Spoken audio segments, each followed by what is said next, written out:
What GROW gives young people is a sense of competence in addressing trying situations. It gives them strategies for problem solving. It promotes their resilience in terms of, okay, I can deal with this situation. I know I have the skills to deal with the situation by focusing on the outcomes I really want to achieve. Here's what I have to do here and now in order to achieve these desired outcomes, and how to be a contributing, productive member of a group. And these are important skills that young people not necessarily pick up on their own. What we need to do today is to create a conspiracy on behalf of children. The large problem is that in previous generations, information would get to children after it's been sort of mediated by important adults in their life. Today, children are able to access information directly. And there is a difference we're seeing in terms of the relationships that are formed via digital media and in person. These kinds of divides and changes in society are impacting how young people are learning and development. And what we need to do is recognize that. Where things they might have picked up, years ago we used to talk about school climate, that children would catch a climate in a school about what's appropriate behavior, what's inappropriate behavior. We're no longer seeing that that's the case. We have to be much more intentional. And I think that's what I see in GROW is the intentionality to talk about certain issues and to raise their attention. The issue is we want young people to think all the time, to pay attention all the time. We would want to have a big sign as they're walking everywhere saying, think about your actions, think about the consequences, think about the type of person you want to become. However, to think all the time takes a lot of cognitive energy. And so the most effective method is to habituate that. And so it becomes, in a way, second nature by having young people and their families create a conspiracy on behalf of children with a unified message that's coherent and consistent. And they come into the GROW session and they're able to try it out. And during the session, the focus can be on what they should be paying attention to, what they should be thinking about. But afterwards, we need to help them, and this is where families are important and their teachers are important and everyone in their lives is important, is to habituate it so it becomes very second nature. And I think this is the reason, in my mind, why GROW merits national and international attention is because of the cutting edge approach that GROW uses. For example, we try to teach character development in schools and we tend to fail because we focus on the virtue of the week. And we say, okay, here's this virtue, let's call it tzedakah. And we talk about it and we describe it, but there's no conversation, okay? Because who's against tzedakah? What we have to do is make a virtue or a character a problem. What is the problem? What are the challenges? What are the choices that one may face when wrestling with this issue of tzedakah? This idea of making it a challenge, something that we really need to discuss. It's never an issue of, is this the right or is this the wrong way to go about it? There are two principles, and what we need to do is weigh which principle is operative at this particular moment. And that's the effective way to build young people's character. Show them what the problem is. Don't just give them the answer. And in so many of our books we have for children, they give them the answer without discussing what was the process by which this answer was arrived at. And I think that's what GROW is trying to do, is show them in a complex society with many different challenges and many different choices, See, what happens with young people when they have too many choices is that they tend to get numb. And they, in a way, they sort of close down and they stop thinking. Grow staff, what they do is help the students with their social competence during the conversation. One of our foundational studies was looking at student learning and looking at how they interact in the social arena. And we noticed that there was a strong relationship between the two. And the more that we looked at, we realized the same type of dealing with challenges, whether it's in academic learning or if it's dealing with a problem among other kids, it's the same skill set. First of all, it's by perseverance. It's by an understanding that a problem can be solved, but that you need to work together as a group to solve it. It can be solved. It's about realizing that just because I feel that I want to act in this way, once I'm part of a team, I need to modify how I act in order to be a member of that team. But most of all, it's about persistence. It's saying, here I am now, or here is our group right now. We're dealing with a trying situation, but we need to think about not only winning our argument right now, but think about the kinds of friendships that we want to have for years to come. Is that not only are they talking about a particular aspect of character, but they're working together and there's attention paid to how people interact with one another.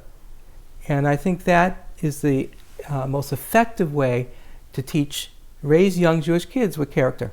And the most effective way to help build young people's self-regulation, which we talked about earlier, is the foundation, the underlying approach of healthy child development and learning,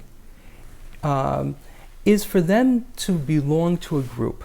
Because part of belonging to a group requires the person to override self-absorbed behaviors, to adopt the norms of the group. This is how our group behaves. Here's how we act in our group. And if you want to be part of that group, you have to behave and act in a consistent way. And I think that by creating a youth group type of atmosphere at Grow, they're able to nurture that sense of belongingness, which is actually what young people crave for. They're yearning for it. And we're finding increasingly that young people are very lonely. And we walk into a cafeteria in a school and we see all these young people talking and we think that they naturally know how to socialize, so we don't need them to teach them that. But that's not true. We need to teach certain skill sets, and especially now that young people are increasingly communicating through digital means, the issue is even far more important to look at. For example, if the two of us are talking, I could see how you respond. I could see you nodding. I could see how whether what I'm saying is in any way hurtful to you.